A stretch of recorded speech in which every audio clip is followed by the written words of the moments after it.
నమస్తే, welcome to public TV news with Akhila. బులెటిన్లో ముందుగా హెడ్లైన్స్. గోల్కొండ కోట జగదాంబిక అమ్మవారికి తొలి బోనంతో ప్రారంభమైన ఆషాఢ బోనాల ఉత్సవాలు.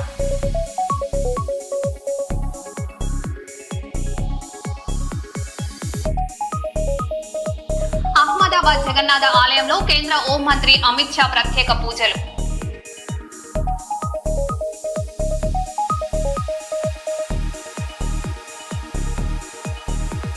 హైదరాబాద్ లో ఆటోపై హిందుత్వ నినాదం వివాదం. దాడి ఆరోపణలపై కేంద్ర మంత్రి బండి సంజయ్ కలిసిన బాధితుడు.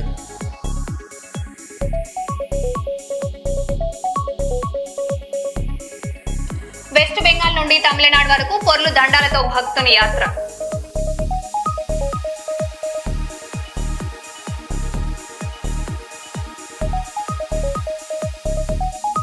విద్యుత్ సరఫరా సరిగా కావడం లేదని సబ్ స్టేషన్ ను ముట్టడించిన రైతులు.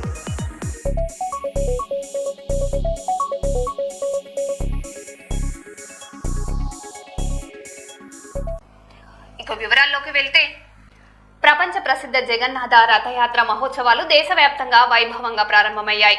ఈ సందర్భంగా గుజరాత్ లోని అహ్మదాబాద్ జగన్నాథుని ఆలయంలో కేంద్ర హోంమంత్రి అమిత్ షా ప్రత్యేక పూజలు నిర్వహించారు. స్వామివారికి నిర్వహించిన మంగళ హారతిలో పాల్గొన్న ఆయన దేశ ప్రజలందరికీ రథయాత్ర ప్రారంభోత్సవం సందర్భంగా శుభాకాంక్షలు తెలిపారు. ఆలయ పరిసరాలు భక్తుల రాకతో ఆధ్యాత్మిక శోభను సంతరించుకున్నాయి.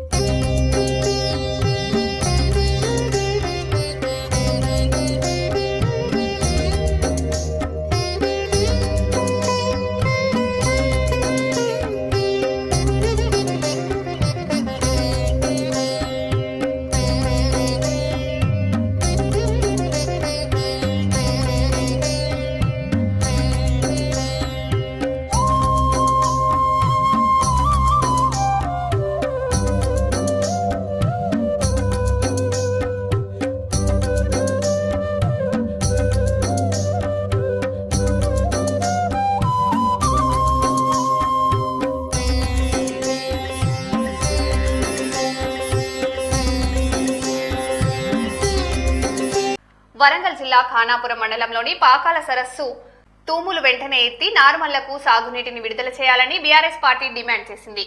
రైతులతో కలిసి భారీ ర్యాలీ నిర్వహించిన బీఆర్ఎస్ నాయకులు పోలీస్ ఆంక్షలను దాటుకొని పాకాల తూమ్ గేట్లను తెరిచారు.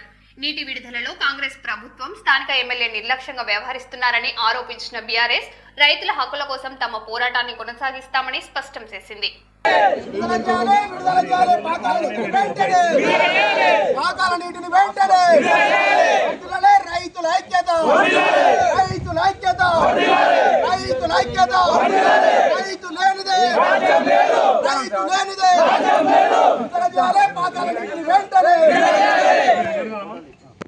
రచించాలే ఎమ్మెల్యే మొండి వైఖరి, రైతుల పట్ల ఎమ్మెల్యే మొండి వైఖరి, రైతుల పట్ల ఎమ్మెల్యే మొండి వైఖరి. ఇదేమి రాజ్యం, ఇదేమి రాజ్యం, దోపిడీ రాజ్యం, దోపిడీ రాజ్యం, ఇదేమి రాజ్యం. సాగునీరు అందించేంత వరకు పోరాడదాం, పోరాడదాం, సాగునీరు అందించేంత వరకు పోరాడదాం, పోరాడదాం. రచించాలి స్థానిక ఎమ్మెల్యేలకు పోరాడదాం, రచించాలి స్థానిక ఎమ్మెల్యేలకు పోరాడదాం, పోరాడదాం, సాగునీరు అందించేంత వరకు పోరాడదాం, పోరాడదాం.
కానీ ఈ పోలీసులతో నిరఘుషంగా మమ్మల్ని నెట్టాలని చూస్తే ఊరుకునే ప్రసక్తి లేదు. మళ్ళీ విడుదల చేయకుంటే నక్కే ప్రసక్తి లేదు.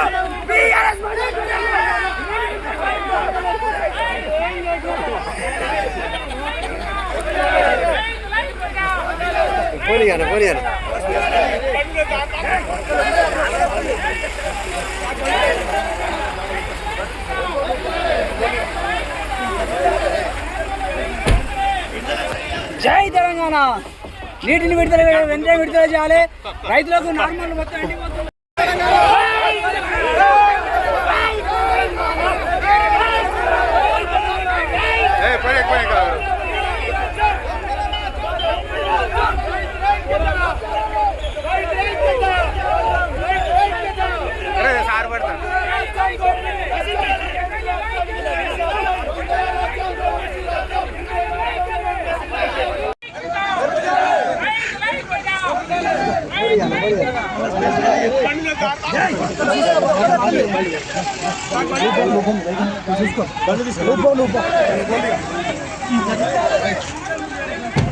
విడుదల చేయాలి.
ఉత్తరప్రదేశ్లోని ఘజియాబాద్లో అపార్ట్మెంట్లో జరిగిన దాడి ఘటనకు సంబంధించిన వీడియో సోషల్ మీడియాలో వైరల్గా మారింది.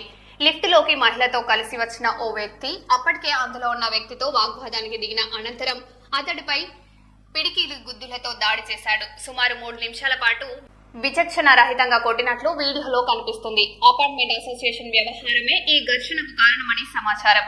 ఈ ఘటనపై నెటిజన్లు తీవ్రంగా స్పందిస్తూ అపార్ట్మెంట్ వివాదులు గల్లీ కొట్లాటలను తలపిస్తున్నాయని వ్యాఖ్యానిస్తున్నారు.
దేశం సుభిక్షంగా ఉండాలని గో సంరక్షణతో పాటు హిందూ ధర్మ ప్రచారం లక్ష్యంగా పశ్చిమ బెంగాల్కు చెందిన తరుణ్ బెహ్రా అరుదైన పాదయాత్ర చేపట్టారు. పోర్లు దండాలతో సుమారు 1950 కిలోమీటర్ల దూరాన్ని అధిగమిస్తూ తమిళనాడులోని ఈషా ఫౌండేషన్ కు పయనిస్తున్నారు.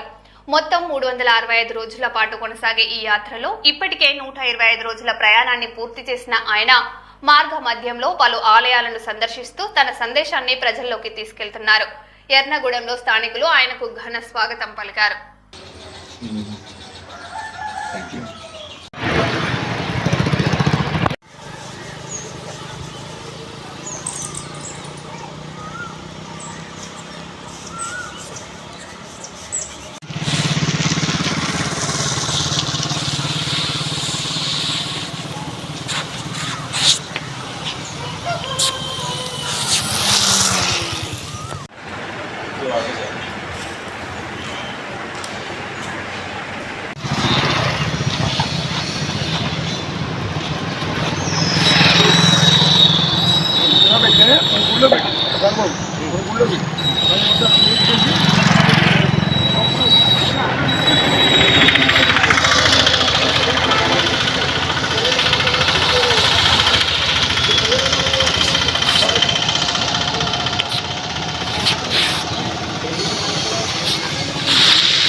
ఆయన వెస్ట్ బెంగాల్ నుంచి బయలుదేరి పొర్లు దండాలు పెట్టుకుంటూ ఈరోజు అనగా 125వ రోజు ఎర్నగూడెం గ్రామంలోకి ఇచ్చేశారు.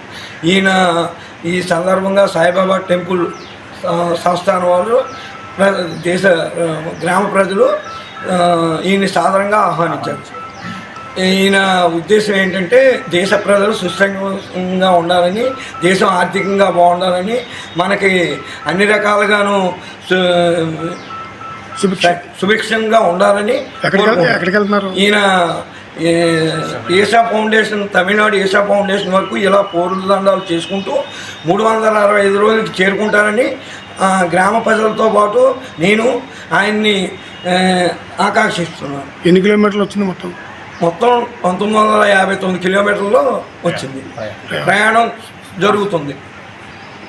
हर महादेव, जय श्री राम, जय गौ माता, जय गौ माता, भारत माता की जय, जय हिंद, वंदे मातरम।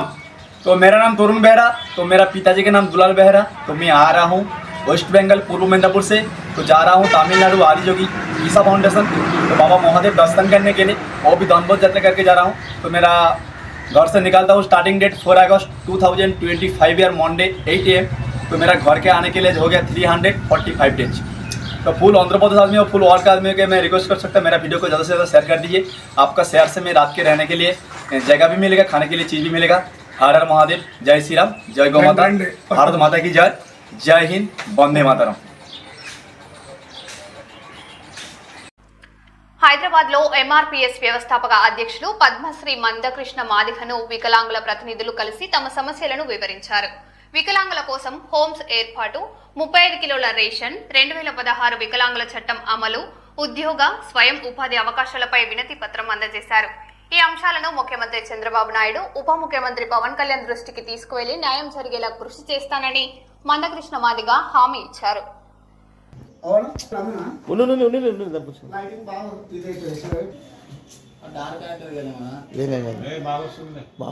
నువ్వే కింద కూర్చుంటే కింద కూర్చో, మరి బెస్ట్ సరిపోతుంది. చేరు వస్తుంది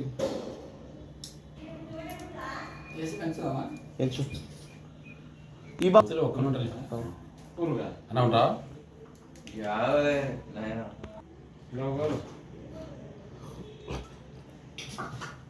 చూసుకి కనీసం ఒక నిమిషం ఉంటే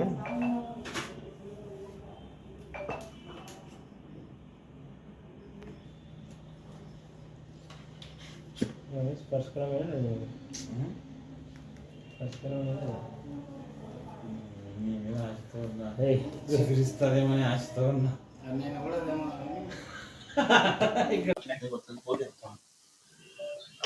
నా పేరు ఎస్ లక్ష్మణస్వామి, వికలాంగుల రాష్ట్ర కార్యదర్శి. కర్నూలు జిల్లా అండ్ నంద్యాల జిల్లా ఉమ్మడి. ఈరోజు వికలాంగులకు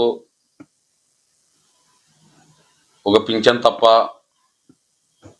మరి ఏమి ఇవ్వడం లేదు. దీనిపైన హైదరాబాదులో మందకృష్ణ మాదిగన్న గారిని మా వికలాంగుల సమస్య పైన కలవడానికి వీటిని కర్నూలు జిల్లాలో వికలాంగుల హాస్టల్ కట్టించినారు.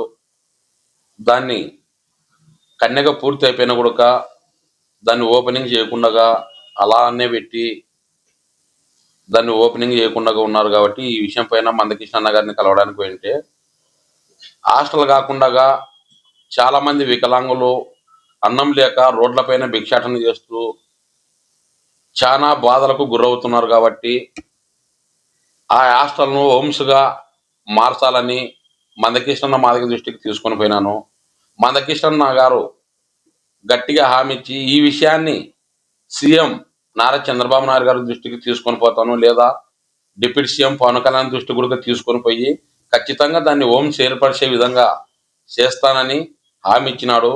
అదేవిధంగా ప్రతి ఒక్క వికలాంగునికి ఇప్పుడే కాదు ఎన్నాళ్ళ పోరాటాలు చేస్తున్నాము, ముట్టడిలు చేసినాము, రోడ్లపైన పనుకొని బిచ్చగాళ్ళ లెక్క అడుక్కున్న కూడా ఈ ఏపీలోగా ప్రతి ఒక్క వికలాంగునికి తినడానికి తిండి లేక చాలా మంది ఇబ్బందులు పడుతున్నారు. కాబట్టి పెళ్లిళ్ళు చేసుకున్న ఇంకా తల్లిదండ్రుల మీద ఆధారపడుతున్నారు. అలా కాకుండా నెలసరి జీవన ఆధారం కోసము 35 కేజీల అంత్యోదయ కార్డు ఇవ్వండి సార్ అని ఎన్ని మాటలు మొరపెట్టుకున్నా మా వికలాంగుల బాధను అర్థం పట్టించుకోకుండా ఉండడం ఇది చాలా బాధాకరమైన విషయము. ఇప్పటికైనా సార్ సీఎం సార్ గారు మా వికలాంగుల బాధను అర్థం చేసుకొని 6,000 పింఛన్ చేసినారు. మీకు కృతజ్ఞతలు, ధన్యవాదములు. అలాగనే మా మీద దయ ఉంచి వికలాంగులు అంటే మీరు చాలా ప్రేమ ఆప్యాయం చూపిస్తారు. పవన్ కళ్యాణ్ సార్ గారు కానీ, నారా లోకేష్ సార్ గారు కానీ, మన సీఎం నారా చంద్రబాబు నాయుడు సార్ కానీ పింఛను పెంచినట్టుగా మా వికలాంగుల మీద దయ ఉంచి 35 కేజీల బియ్యం కార్డు, అలాగనే చదువుకున్న ప్రతి ఒక్క వికలాంగునికి ఉద్యోగ అవకాశాలు, సిటీలో పెద్ద పెద్ద సెంటర్లలో మా వికలాంగులు బతకడానికి టీ హోటల్ కానీ, చెప్పుల షాపులు కానీ ఇవాళ పెట్టడానికి మున్సిపాలిటీ కమిషన్తో మాట్లాడి వికలాంగులకు ఒక ఏరియాలో ఒక 5-6 మందికి ఇచ్చే విధంగా బ్రతికిపోవడానికి అవకాశం కూడా కల్పించాలని నేను ప్రభుత్వాన్ని కోరుకుంటున్నాను. ప్రతి ఒక్క వికలాంగునికి అదేవిధంగా నంద్యాల జిల్లాలో కూడా హోమ్స్ ఏర్పాటు చేయాలి. 2016 సంవత్సరంలో గట్టి హామీ ఇచ్చినారు కర్నూలు సభలో, వికలాంగులకు హోమ్స్ ఏర్పాటు చేస్తానని. దాన్ని ఇప్పటికీ మీకు రిపీట్ చేస్తున్నాను. సీఎం సార్ గారు మీ పాదాభివందనలకు నేను మొక్కుతున్నా. ఇప్పటికైనా మా వికలాంగుల మీద దయ ఉంచి కర్నూలులో హాస్టల్ పూర్తి అయిపోయింది, భవనం పూర్తి అయిపోయింది, దాన్ని హోమ్స్గా ఓపెనింగ్ చేయడానికి మీరే రావాలని, అదేవిధంగా ఈ విషయాన్ని ఖచ్చితంగా మందకృష్ణ గారు ఖచ్చితంగా వికలాంగులకు న్యాయం జరుగుతుంది, ఖచ్చితంగా జరిపే విధంగా నేను చేస్తాను. ఈ విషయాన్ని డిప్యూటీ సీఎం గారికి, సీఎం చంద్రబాబు నాయుడు గారికి ఖచ్చితంగా తీసుకొని పోయి మీకు ఖచ్చితంగా న్యాయం చేసే విధంగా నేను చేస్తానని హామీ ఇచ్చినాడు. అదేవిధంగా deputy CM Pawan Kalyan sir గారు సర్జరీ చేయించుకున్నారు. వారు తొందరగా కోరుకోవాలని ఆ దేవుని మనస్ఫూర్తిగా వేడుకుంటున్నాను. ఇట్లు నా పేరు ఎస్ లక్ష్మణస్వామి, వికలాంగుల రాష్ట్ర కార్యదర్శి, ఏపీ. భద్రాద్రి కొత్తగూడెం జిల్లా మాతా శిశు కేంద్రంలో అమానవీయ ఘటన చోటు చేసుకుంది. పురిటి నొప్పులతో ఆసుపత్రికి వచ్చిన గర్భిణిని వైద్య సిబ్బంది పట్టించుకోకపోవడంతో ఆమె నిల్చున్న చోటే ప్రసవించింది. నవజాత శిశువు కింద పడటంతో తీవ్ర గాయాలైనట్లుగా కుటుంబ సభ్యులు ఆరోపిస్తున్నారు. బిడ్డ పుట్టిన తర్వాత కూడా వైద్యులు ఆలస్యంగా స్పందించారని వారు వాపోయారు. ఈ ఘటనపై పోలీసులు విచారణ చేపట్టగా ఆసుపత్రి నిర్లక్ష్యంపై తీవ్ర విమర్శలు వ్యక్తమవుతున్నాయి.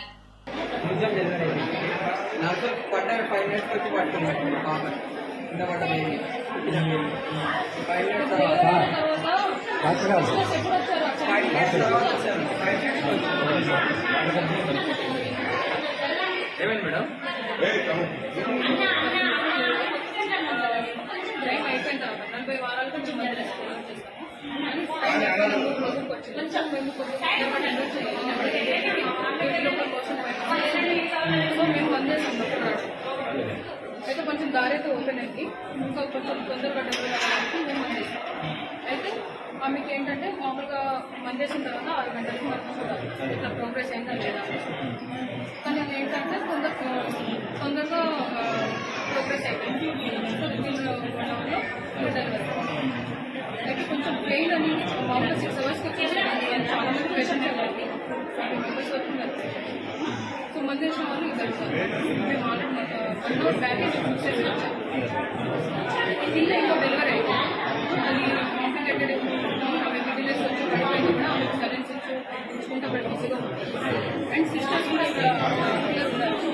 ఎవరు పెయిన్ ఫస్ట్ ఎవరైనా పెయిన్ అంటే మామూలుగా మనం ఎగ్జామినేషన్ చేయాల్సి వస్తుంది. ఊరికే మనం చేస్తే ఇన్ఫెక్షన్ వచ్చే ఛాన్సెస్ ఉంటాయి. సో వాళ్ళు అసలు అట్లీస్ట్ మన పెయిన్ ఉంది అంటే మనం వెళ్ళి చూడడానికి ఉంటుంది.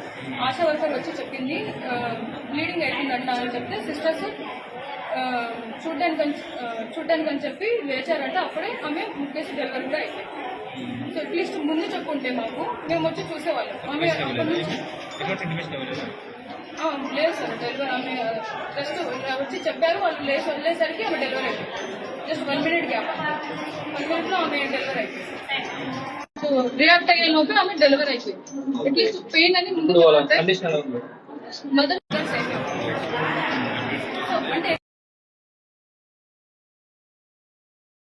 షాపింగ్ కాంప్లెక్స్ లో విషాద ఘటన చోటు చేసుకుంది. తల్లిదండ్రులు షాపింగ్ లో నిమగ్నమై ఉన్న సమయంలో ప్రమాదవశాత్తు మొదటి అంతస్తు నుంచి కింద పడిన 4 ఏళ్ల చిన్నారికి తీవ్ర గాయాలయ్యాయి. వెంటనే చిన్నారిని సమీప ఆసుపత్రికి తరలించి చికిత్స అందిస్తున్నారు.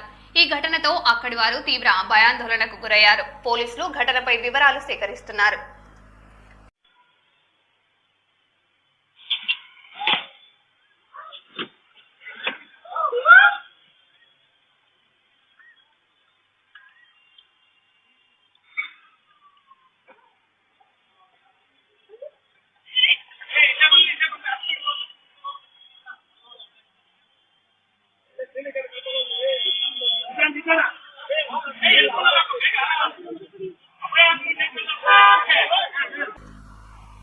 మరో బులెటిన్ లో మళ్ళీ కలుద్దాం. Stay tune.